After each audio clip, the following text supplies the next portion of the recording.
Every time you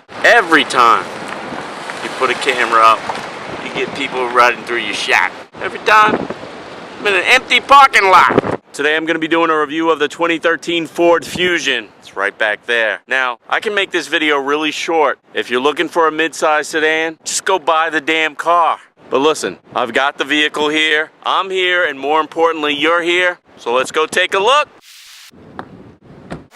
Let's talk about the exterior. I love the new look. I think it's sleek, I think it's upscale, I think it's sexy. Just buy the damn car.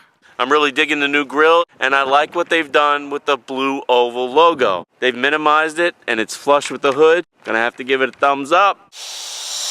I've really become a big fan of Ford over the last few years because they've been out in front in terms of technology, in the car and under the hood, which my English mates call the bonnet. Now, there are 3 engine types that fit under the bonnet. The first being the base 2.5-liter 4-cylinder engine that produces 175 horsepower and 175 foot-pounds of torque. There are also 2 turbocharged options. A 1.6-liter 4 EcoBoost that generates 178 horses and 184 foot-pounds of torque. But the cream of the crop, and the engine that I'm testing here, is a 2-liter 4-cylinder EcoBoost that pounds out 240 horsepower and 270 foot-pounds of torque. It goes 0 to 60 in a shade under 7 seconds while delivering low 20s city and low 30s highway MPG.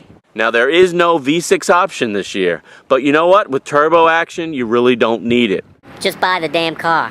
Now, the interior of the Fusion is also very contemporary. It's got a nice, clean look about it. Now, at first glance, it may look a bit plain because there's a lot of matte surfaces, but upon closer examination, it's got some really nice design elements going on, like wood grain and brushed nickel trim. Now, I will say that the center stack is a bit cluttered. There are lots of buttons, lots to learn. But if you're into technology, if you have the time to do it, the technology is there. Now, I'm testing the SE trim model, which is pretty well loaded. And it starts with these really nice, comfy, and supportive leather seats. They're heated up front here too, which is nice. Now also, the front seats have lots of give. So taller drivers and passengers are really going to enjoy this vehicle.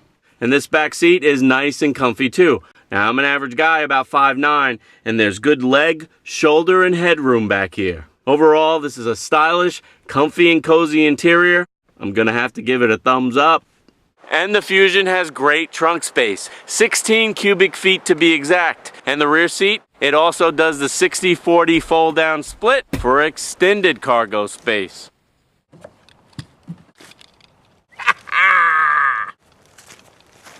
Alright, so now I'm going to talk about what ultimately is most important, the driving experience. This is a fun car to drive. It's very controlled, feels very solid. Now, I am testing the 2-liter EcoBoost, the turbo. It's got lots of power. And it's one of the first things you notice. If you put the pedal down and you want to go, the vehicle's going to respond. Out on the highway, it can kind of get away from you a little bit because it's very torquey. You're doing 80, you're doing 90, you're not even thinking about it. I have no complaints. There's no problems accelerating, passing, just power for days. I was reading that this is the new world platform for Ford, so it's got a European feel to it, which is very nice. Right now I'm on a nice windy country road. There seems to be some electronic steering assist happening, but it's subtle. The steering feel is nice and tight. The vehicle handles the curves well. It's just a fun car to drive. Just go buy the damn car. So there you have it, another honest auto review from an average guy. If you're in the market for a mid-size sedan, don't even hesitate. Put the new Ford Fusion on your test drive list. And I'll see you next time. Gonna get out of this storm.